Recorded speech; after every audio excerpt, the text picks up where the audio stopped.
अस्सलाम वालेकुम, good afternoon, welcome to WhatsApp TV channel. मैं हूं शाहिद कुरैशी और आप देख रहे हैं अनकट। नाजरीन, आज का अनकट स्पेशल शो संडे। जैसा कि आप जानते हैं अनकट में गेस्ट रहता है, हमारे यहाँ गेस्ट आएंगे अभी कुछ ही देर में, वो ज्वाइन हो जाएंगे हमें। जैसा कि एग्जामिनेशन सीजन चल रहा है, इसी वजह से हम हर संडे कोई ना कोई एक स्टूडेंट से मुतालिक सब्जेक्ट पर बात करने के लिए प्रोफेसर्स को, टीचर्स को बुला रहे हैं। आज भी हमारे यहाँ स्टूडियो में मौजूद होंगे MS एजुकेशन इंस्टीट्यूशन के डायरेक्टर मिसबाउद्दीन, जो कुछ ही देर में हमें ज्वाइन हो जाएंगे और वो स्टूडेंट से डिस्कस करेंगे। SSC एग्ज़ाम्स भी शुरू होने वाले हैं और हम चाहते हैं कि मिसबाउद्दीन से SSC स्टूडेंट्स इंटरेक्ट करें, कुछ टिप्स ले ताकि एग्जामिनेशन में काम आए। आइए, उससे पहले जैसा कि आप जानते हैं हमारे उन्वानात लेते हैं।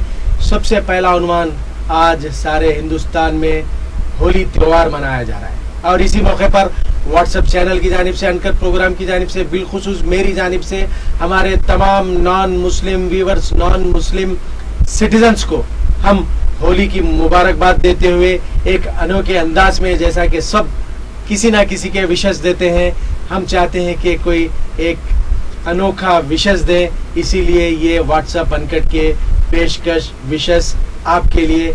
देखिए। Happy Holi everyone, have a great day. Enjoy, use less water and more color. Use everything, have an absolute blast. Happy Holi. Happy Holi, do me a favor, let's play Holi! Happy Holi, make it colorful. Happy Holi. Happy Holi. Thanks. Happy Holi guys, enjoy.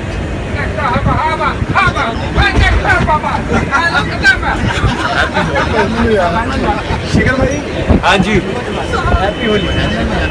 Holi की बहुत बहुत शुभकामनाएं आप सबको and wish you all a very happy Holi. Ashu भाई, Happy Holi. Jaddu. रंग बरसे भीगे चुनर वाली रंग बरसे। Happy Holi everyone. Happy Holi. Happy Holi.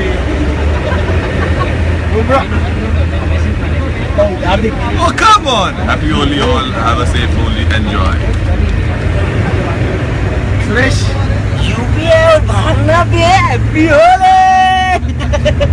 Happy Holi to everyone. Enjoy. Sir, Happy Holi.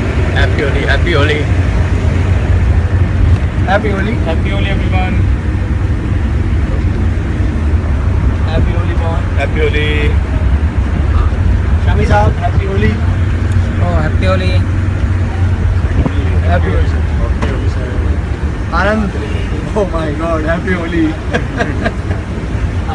Raju sir, Happy Holi. Happy Holi. Happy Holi. Happy Holi. Happy Holi. They ruined my hair. Ruined your hair? Yeah. Happy Holi. Just please Happy Holi. What do you say? Bye bye, Happy Holi. Happy Holi. तो ये था हमारा uncut programme की जानिब से हमारे non Muslim viewers के लिए होली की पुरखुलूस मुबारकबाद, एक अनोखे अंदाज में पूरी इंडियन क्रिकेट टीम के विशेष। अनकट के अगले उन्वान पर चलते हैं। बीजेपी हुकूमत तो आ गई उत्तर प्रदेश में, 2 स्टेट्स में हुकूमत, ऑलरेडी सेंटर में हुकूमत। अब क्या है, बीजेपी कारकुनों की तो मस्ती ही मस्ती है। अब तो पुलिस वालों को भी नहीं छोड़ रहे हैं बीजेपी कारकुन, पुलिस वालों पर हमला। ये एक ऐसा वाकया हम आपको बताने जा रहे हैं। ये उत्तर प्रदेश का वाकया पेश आया है शाहजहांपुर, जहां पे ट्रैफिक पुलिस के आला ओहदेदार व्हीकल चेकिंग कर रहे थे और एक गाड़ी को रोका जिस पर बीजेपी का फ्लैग, VIP का स्टिकर, कुछ लोग बैठे हुए थे। पेपर्स बताने के लिए मुतालबा किया ऑफिसर्स ने। इतने में गुस्सा हो गए कारकुन और हमला कर दिया on duty uniform police officers पर। अब उसमें एक खातून ऑफिसर भी है। ये खातून ऑफिसर अब सीधे सवाल कर रही है वजीर आजम से, क्या आपके लीडरशिप में अगर हम खातून ऑफिसर्स पर भी इस तरह से बीजेपी कारकुन हाथ उठाने लगे तो हम कहां सेफ है? बहुत बड़ा सवाल किया है कि लेडी ऑफिसर ने। देखिए एक मरतबा।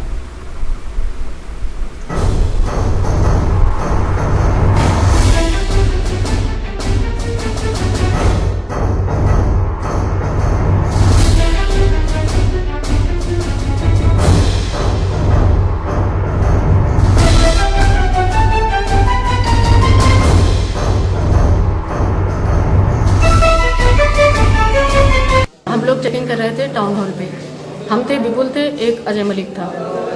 3 लड़के बाइक से निकले, हम लोगों ने उनको रोका। उनके पास कोई कागज़ पेपर नहीं थे, बच्चे स्टूडेंट थे, हम लोगों ने छोड़ दिया।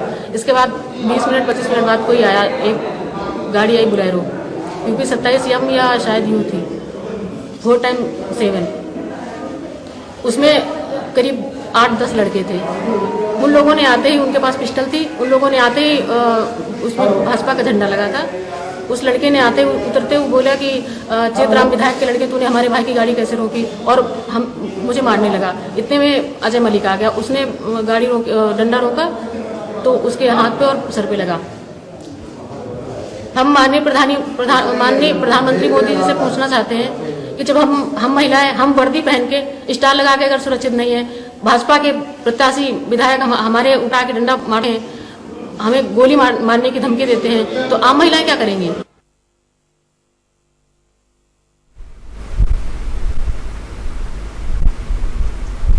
कहा जा रहा था कि उत्तर प्रदेश में अखिलेश यादव की सरकार में गुंडा राज चल रहा है, लॉ एंड ऑर्डर नाम को भी नहीं है। अब ये क्या है? पुलिस यूनिफॉर्म ओहदेदारों पर ही हमला, ये किसका राज है? बहुत बड़ा सवाल है आज भारतीय जनता पार्टी हुकूमत के लिए, प्राइम मिनिस्टर नरेंद्र मोदी के लिए। अनकट के अगले अनुमान पर चलते हैं। जैसा कि सभी जानते हैं, तेलंगाना वक्फ बोर्ड का क़याम अमल में आ चुका है। सदर नशीन सलीम साहब बन चुके हैं, मेंबर्स बन चुके हैं, बोर्ड कायम हो चुका है। कल इस बोर्ड का पहला इजलास हुआ।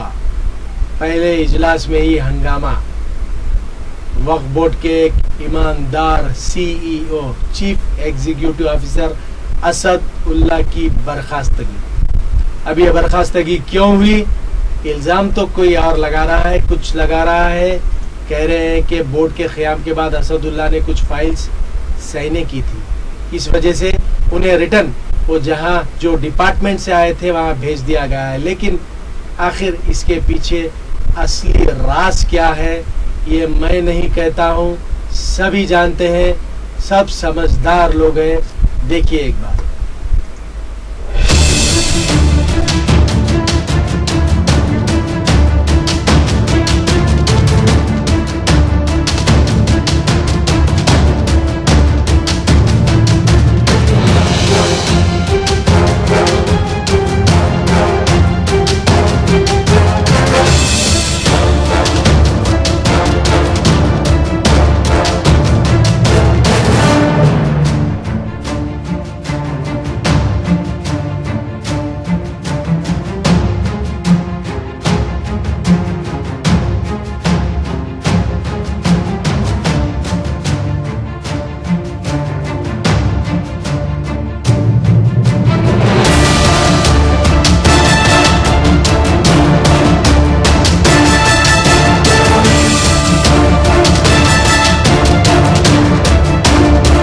मीटिंग में डेलीगेशन पावर दिए, डेलीगेट पावर चीज़ें वक्फ बोर्ड में जो है प्रीवियस में जो है बोर्ड कॉन्स्टिट्यूट होने के बाद में कुछ प्रोसीडिंग निकाले हैं लोग, तो उस वजह से जो है ना सीईओ साहब को भी जो है रिपैट कर दिए।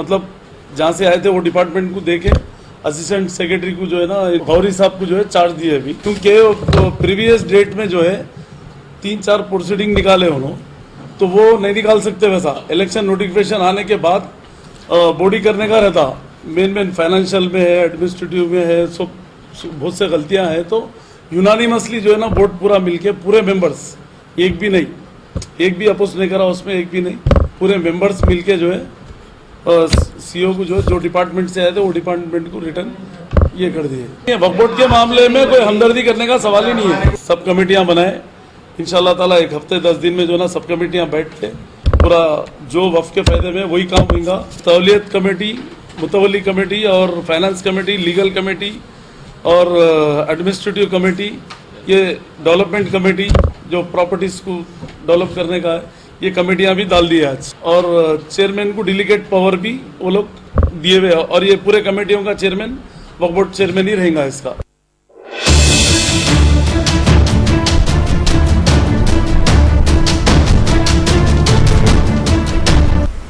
सीईओ असदुल्ला की बर्खास्तगी। क्या राज, सब जानते हैं। अनकट के अगले और आखिरी उन्वान पर चलते हैं। यूपी इंतखाबात और उसके नताइज पर MIM supremo Hyderabad MP barrister Asaduddin Owaisi ने एक प्रेस कॉन्फ्रेंस करते हुए कुछ खुलासे किए हैं।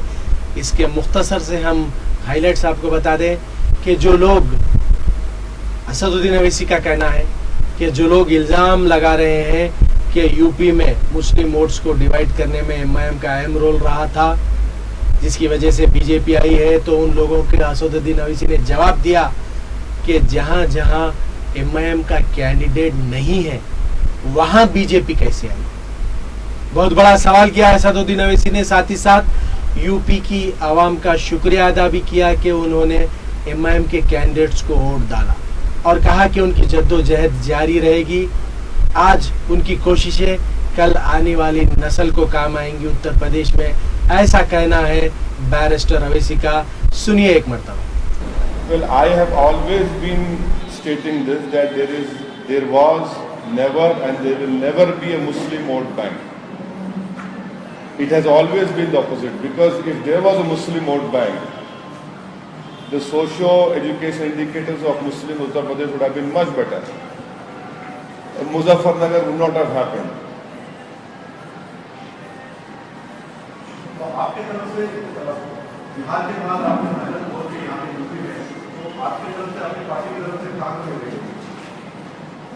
अब ये तो एक बहुत बड़ा सब्जेक्टिव चीज़ है, यकीनन कहीं ना कहीं कमी रही होगी, मगर याद रखिए पहली मर्तबा जब आप इलेक्शन लड़ रहे हैं तो वही मेरे सोच में ही नहीं था कि मैं इतनी बड़ी सीटें जीत जाऊंगा। मेरा मकसद ये था कि मैं लड़ूं इलेक्शन, अपनी पार्टी को मजबूत करूं, और अल्हम्दुलिल्लाह वो काम हो चुका है। कोशिश करते रहेंगे, ज़िंदगी जिद्दोजहद का नाम है।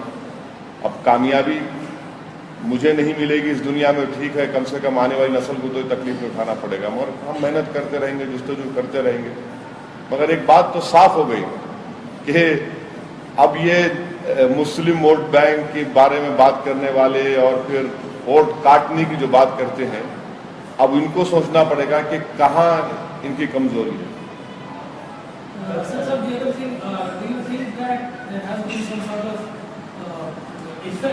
of the Hindutva rhetoric about the Pakistan, Shashan, the electricity issue. Do you think that has contributed, apart from other issues, to the... Well, let me answer your question in this way. I am pretty much sure that majority of the Muslims have not voted for BJP. Now, what number that would be, I don't know. I'm not a psephologist, but I'm sure when the data comes out in a day or two, this will be proven right. Majority of the Muslims, maybe 80-90% would not have voted. The question that I am asking is, despite that, how is BJP winning? So who's communal over here? Who's secular over here? Am I communal? Or am I secular? Or what am I? So when the data comes out in a day or two, it will be very clear. For example, you take the seat of Deoband. BJP has won from there. My candidate was not there. This is the question which all these so-called secular parties must answer. How did BJP win from there? Bareilly, how did BJP win from there? So this is a very important question which will really disturb the secular parties now. देखिए, मायावती उस state की 4 मर्तबा की मुख्यमंत्री हैं, सही है, और उन्होंने जो क्वेश्चन उठाया है, मैं उम्मीद करता हूं कि इलेक्शन कमीशन उनके इस क्वेश्चन का माकूल जवाब दे। तो ये थे बैरिस्टर असदुद्दीन अवैसी, सदर मजलिस MP हैदराबाद, यूपी के नताइज पर अपने तासुरात पेश कर रहे थे। कह रहे थे कि जो लोग इल्ज़ाम आयद कर रहे हैं कि MIM ने मुस्लिम वोट डिवाइड करके बीजेपी को फायदा पहुंचाया है, उन्होंने सीधे सवाल किया जहां पर MIM कैंडिडेट्स नहीं थे वहां पर बीजेपी कैसे जीती। तो ये थे हमारे आज के अनकट के तमाम उन्वानात हमने आपके सामने रखे हैं। जैसा कि हमने अनाउंस किया है, हमारे साथ इस वक्त स्टूडियो में मौजूद हैं MS एजुकेशन सेंटर के एल्यूमिनी यानी कि कैरियर स्टूडेंट्स का कैरियर किस तरह से डेवलप करना है, मियारी एजुकेशन कैसा देना है, उसे डिज़ाइन करने वाले सैयद मिसबाउद्दीन, जो MS ज्वाइन करने से कबल 8 साल अमेरिका में काम कर चुके हैं, रिसर्च करते हैं तालीम पर और बच्चों को मियारी एजुकेशन कैसे कैसे देना चाहिए, कैसे मिलना चाहिए, उनका स्किल्स कैसे डेवलप होना चाहिए, उस पर ख़ास तौर से ये काम करते हैं। हम मिसबाउद्दीन का वेलकम करते हैं, खैर मकदम करते हैं अनकट स्टूडियो में। मिसबा साहब, हम चाहते हैं कि आप हमारे नाजरीन से कुछ आपके डेवलपमेंट वर्क्स पर बताएं तो बेहतर होगा। जी देखिए, अव्वल तो ये कि जो हमारे जो सारे स्कूल्स हैं, ये हम स्कूल तो खोलते हैं, लेकिन अक्सर ये हो जाता है कि हम जो उसका मेन मकसद है स्कूल खोलने का, हम उस पर कहीं ना कहीं हम चूक कर देते हैं। जिस तरह से कि हम चाहते हैं कि भाई स्कूल खोले तो हम बेहतरीन तालीम दें, लेकिन बेहतरीन तालीम क्या होती है? देखिए, इसका एक मिसाल दी जाती है, जैसे कि अगर आप चाहते हैं कि बेहतरीन फसल हो खेती में, तो आप जाकर बेहतरीन से बेहतरीन सीड्स खरीद कर, बीज खरीद कर अगर आप जाकर फेंक देंगे उसको, तो उससे कोई फसल होने वाली नहीं है। आपको अच्छी फसल के लिए आपको उसको सही तरीके से सींचना होगा, आपको सही पानी देना पड़ेगा और सही उसको जो भी उसकी ज़रूरत है, रिक्वायरमेंट्स है, आपको फुलफिल करने पड़ेंगे। ठीक उसी तरह अगर आप चाहते हैं कि भी आपके बच्चे आपके बच्चे ऐसे हो जैसा कि आपका ख्वाब है, तो आपको सबसे पहले बच्चों की तरबियत पे फोकस करना पड़ेगा। तरबियत ऐसा है जैसे कि ये जो खेत में जो सींचता है ना, सिंचाई जो होती है, ये तरबियत है। ये तो हमारी कोशिश जो है MS एजुकेशन एकेडमी में, हम जो है सो बच्चों की तरबियत के ऊपर काफ़ी फोकस करते हैं और इसी के लिहाज से जैसे हम हमारा पूरा करिकुलम ऐसे तैयार किया है कि भाई हमारा मकसद तालीम का पहले तरबियत है, फिर तालीम है। तो तरबियत की लाइन से हम बोलते हैं कि भाई तरबियत के अंदर सिर्फ वैल्यूज़ देने से काम नहीं होता, बल्कि वैल्यूज़ को अमली तौर पर लेकर आना, ये हमारी तरबियत का मकसद है। और इसी तरह से तालीम का भी जो है ना, हम ये नहीं चाहते कि बच्चे सिर्फ एग्जाम के लिए बस उस चीज़ों को रट लें और अपने जहन में थोड़ी देर के लिए बिठा लें और वापस जाकर उसकी उल्टी कर दे एग्जाम में, बल्कि हम ये चाहते हैं कि भाई बच्चा उसको कॉन्सेप्ट को समझे ताकि वो एग्जाम को लिखना एंजॉय करे। तो इस तरह से हमारे सिस्टम का हम रिसर्च भी कर रहे हैं, मेहनत कर रहे हैं इसके ऊपर से। अल्लाह का एहसान है, हमारे स्कूल्स के साथ साथ कई हज़ारों स्कूल्स हैं जो इस सिस्टम को पूरा फॉलो कर रहे हैं ऑल ओवर इंडिया में, अल्हम्दुलिल्लाह। जी, मिसबाउद्दीन साहब की बहुत ही अच्छी खूबसूरत बात, बहुत ही अच्छी बात मुझे तो बहुत पसंद आई। बच्चों को एजुकेशन देना आसान है, लेकिन उसे डेवलप करना, लेके जाना बहुत बड़ा कमाल है। और मैं चाहता हूँ कि मिसबाउद्दीन ने आज जो कहा उसे पेरेंट्स, स्टूडेंट्स अपने दिमाग में बसा लें, अप्लाई करें और इम्प्लीमेंट करें। अप्लाई करने के साथ साथ इम्प्लीमेंटेशन भी ज़रूरी है। अभी SSC एग्जाम्स आ रहे हैं, आप कुछ एडवाइस देना चाहेंगे हमारे नाजरीन के जो स्टूडेंट्स हैं, एग्जाम लिखने जा रहे हैं, इंटरमीडिएट चल रहे हैं, आप उन्हें बेटर इंकरेजमेंट करने के लिए कुछ कहना चाहेंगे? जी देखिए वैसे तो मैं सबसे पहले तो बच्चों से यही बात करता हूँ कि बेटा देखो, अपनी लाइफ में ये जो SSC का एग्ज़ाम है, ये एक पड़ाव है, इसको हम बोलते हैं milestone. It is not your final destination, ये एक माइलस्टोन है और उसको माइलस्टोन की तरह ही ट्रीट करो उसको। और अपना गोल जो है ना, वो बहुत दूर का बनाओ। ठीक है, मैं एग्जाम्पल देता हूँ अक्सर कि भाई गोल्स जो होते हैं ना, वो 3 तरह के होते हैं।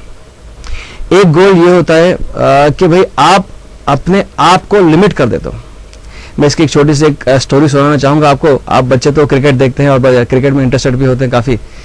तो जब 2003 में इंडिया वर्ल्ड कप खेल रहा था, तो फाइनल मैच तक पहुंच गया था, वर्ल्ड कप फाइनल पहुंच गया था और पहली बैटिंग ऑस्ट्रेलिया को मिली। ऑस्ट्रेलिया वालों ने 300+ रन्स मार लिए। तो अब हमारे इंडियन टीम वाले सोच रहे थे कि करना क्या चाहिए। तो उस टाइम पे जो कैप्टन थे सौरव गंगुली साहब, उन्होंने कहा कि भाई सब टीममेट को जमा किया और बोले, come on boys, let's give a decent performance. उन्होंने बात तो बहुत अच्छी कही, लेकिन इससे क्या होगा ना, हर किसी ने अपना अपना इंडिपेंडेंट इंडिविजुअल गेम खेला और अच्छा खेले, बट लेकिन कहाँ तक पहुंचे? 289 तक पहुंच के गेम खत्म हो गया। तो इसको हम हमारे टेक्निकल लैंग्वेज में बोलते हैं कि लिमिटेशन गोल। इसमें क्या होता है ना कि भाई आप टीम उस टाइम पे इतनी सॉलिड थी, टीम प्रॉब्लम दुनिया की सबसे बेस्ट टीम थी, लेकिन क्या हुआ कि उनको सिर्फ डिसेंट परफॉर्मेंस करने के लिए कहा, तो उन्होंने सिर्फ डिसेंट परफॉर्मेंस ही किया। उस टाइम पे उनका जहन उतना ही सेट हुआ था, तो उन्होंने उनकी परफॉर्मेंस की जो टैलेंट था उसको लिमिट कर दिया। उसको बोलते हैं लिमिटेशन गोल। हम बच्चों में अक्सर पूछता हूँ बच्चों को कि भाई तुम क्या बनना चाहते हो, तुम कितने मार्क्स लाना चाहते हो? तो बच्चे अक्सर बोलते हैं कि सर मैं जो है ना एक सब्जेक्ट में तो भी मैं 10 on 10 लेकर आऊंगा, या सर मैं 9 GPA तो लेकर आऊंगा। क्यों भाई, क्यों?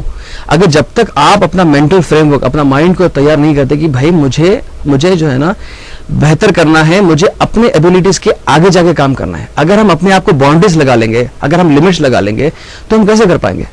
तो इसलिए इसको कहते हैं लिमिटेशन गोल। अपने आप की लिमिट कम पे मत सेट करो, अपने आप को कमतर मत समझो। भाई देखो बेटा, आप जब छोटे थे ना, जब बहुत छोटे थे, जब 1.5 साल 2 साल के जब छोटे बच्चे थे ना, उस टाइम पर आप सोचो, या आप भी बच्चे अपने घरों में बच्चे देखते होंगे आप, ये बच्चों का कुछ लिमिट होती है? ये बच्चा जो है ना पहले चलता है, गिरता है, फिर चलता है, गिरता है, फिर चलता है, फिर चलना जब सीख जाता है तो फिर वो क्या करता है? फिर दौड़ना शुरू करता है, फिर हॉप करना शुरू करता है। उसके पास कोई मेंटल बैरियर नहीं है उसके पास में। उसको बस ये प्रूव करना कि भाई मेरे पास पोटेंशियल है, मुझे अल्लाह सुब्हानहू तआला ने इस दुनिया में भेजा है कुछ करने के लिए, और मैं प्रूव करके बताऊंगा कि मैं क्या कर सकता हूं। एक छोटा बच्चा हमेशा अपने आप को प्रूव करने लगता है कि भाई I have grown up, now I can do more, I can do more, और मैं कर सकता हूं। उस तरह का एटीट्यूड हमको लेकर आना है हमारे अंदर। तो अपने आप को कभी भी लिमिट नहीं करना, अपने गोल्स को, अपनी काबिलियत को कभी भी लिमिट मत करो। अगर आप अपने आप को कम दर्जे में ले जाके फिट करोगे तो कौन आपको आगे ले सकता है? If you think you can do it, only then you can do it. If you think you can not, then nobody can do it for you. Similarly एक दूसरा गोल होता है, उसको हम बोलते हैं कि रिएक्शनरी गोल। ये इंडियन टीम का एग्जांपल लेके बताता हूं। जब 2003 में फाइनल वर्ल्ड कप हार गए तो पब्लिक तो बहुत नाराज हो गई यहाँ पर इंडिया की, और बहुत थोड़ा सा जग हंसाई हो गई, इंसल्ट हो गई, उनके पुतले बनाकर जलाए गए, और बहुत सारा जो इस तरह से कार्यक्रम, बेइज्जती का कार्यक्रम हुआ पूरा। तो लोगों ने सोचा कि नहीं, अब इस वर्ल्ड कप में तो हम बताएंगे, इस वर्ल्ड कप तो बस करना ही करना है। और इतने जोश से ज्यादा इतना गुस्सा आ गया उनके अंदर कि हमको बताना है कि हम किस तरह से हम कर सकते हैं। और इतनी जोश के साथ जब एंटर हुए 2007 वर्ल्ड कप में, तो आप तो जानते हैं क्या हुआ कि शुरू के प्रीलिमिनरी, शुरू के राउंड्स में ही वो आउट हो गया। मैं समझता हूँ सेमीफाइनल तो दूर की बात है, वो जो पहले टीम गेम्स जो होते हैं ना, ग्रुप गेम्स, उसी के अंदर वो बांग्लादेश से हार गया और आउट हो गया। इसको हमारे टेक्निकल लैंग्वेज में बोलते हैं रिएक्शनरी गोल। अगर आप गुस्से से किसी को प्रूव करने के लिए काम करोगे तो आप नहीं कर सकते। वो देखो, काम अगर कोई करना है ना, तो काम करना है तो सिर्फ अल्लाह सुब्हानहू तआला के लिए, फॉर द ऑलमाइटी। तो ही आपको जो है ना, आपकी नीयत दुरुस्त रहेगी, आपकी मेहनत उस तरह से टिकी रहेगी, और आपके दुआ में भी मजा आएगा जी। इसी तरह से आपका ये जो ना रिएक्शनरी गोल, यानी कि अगर आपको किसी ने कुछ डांट दिया, किसी ने बोल दिया कि अरे तुम नहीं कर सकते यार, तुम वेस्ट हो, तुम फला हो, तो हाँ ऐसा, चलो मैं प्रूफ करके बताता हूँ, ये करके अगर आप करने जाओगे तो फिर वो जो जोश और वो जो गुस्से में जो काम होता है ना, वो लिमिटेड होता है, वो आपके जहन को बांध के रखता है, और वो फोकस आपका कमजोर हो जाता है। और अगर उसमें थोड़ी सी गलती हो गई तो फिर वो आप आउट हो जाते हो। लेकिन जो तीसरा और सबसे इंपॉर्टेंट स्टेप है, जो तीसरा सबसे इंपॉर्टेंट गोल है, उसको हम कहते हैं एस्पिरेशन गोल। एस्पिरेशन गोल जो होता है ना, चलो इसी की मिसाल मैं क्रिकेट से ही देता हूं।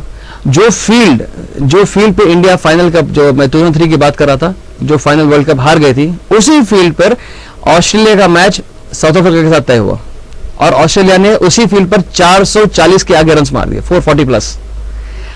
अब वो टाइम पे साउथ अफ्रीका थी ऑपोजिट में, क्या करें, 440 प्लस फील्ड गए। तो वहां का जो कैप्टन था, माशाल्लाह बहुत स्मार्ट था, उस कैप्टन ने अपनी टीम को बैठाकर बात किया, बोला कि अब सोचो क्या बोला होगा आपने, बस थोड़ा सोचने की बात है, वही फील्ड है और ज्यादा बड़ा टारगेट है। इस साहब ने बताया कि भाई boys, this field has been made to make 500 plus runs. जी, ये फील्ड इतनी आसान है, ये पिच इतनी आसान है कि इस पर 500 रन तो ऐसे ही बना सकते हैं। सामने वाली टीम ने तो सिर्फ 440 बनाए हैं। अगर हम हमारे हिसाब से खेलें तो इसको हम जो है ना 500 तो कोई बड़ी बात नहीं हमारे लिए। बस ऐसा, बस छोटी सी लाइन का एक छोटा सा स्टेटमेंट ऐसा जोश भर दिया पूरी टीम के अंदर से कि 6 विकेट्स रहते हुए, 1 ओवर के रहते हुए लोगों ने 440 का बैरियर ऑलरेडी क्रॉस कर दिया। तो इसमें क्या है ना, एस्पिरेशन जो होता है ना, एस्पिरेशन इज टू एक्सेल। अपने आप की जो सलाहियत है ना, उस पे देखो, जो अल्लाह सुब्हानहू तआला ने जो सलाहियत आपको दी है ना, उसको पहचानो और उसके ऊपर मेहनत करो। किसके लिए? जी, बस अल्लाह सुब्हानहू तआला के लिए।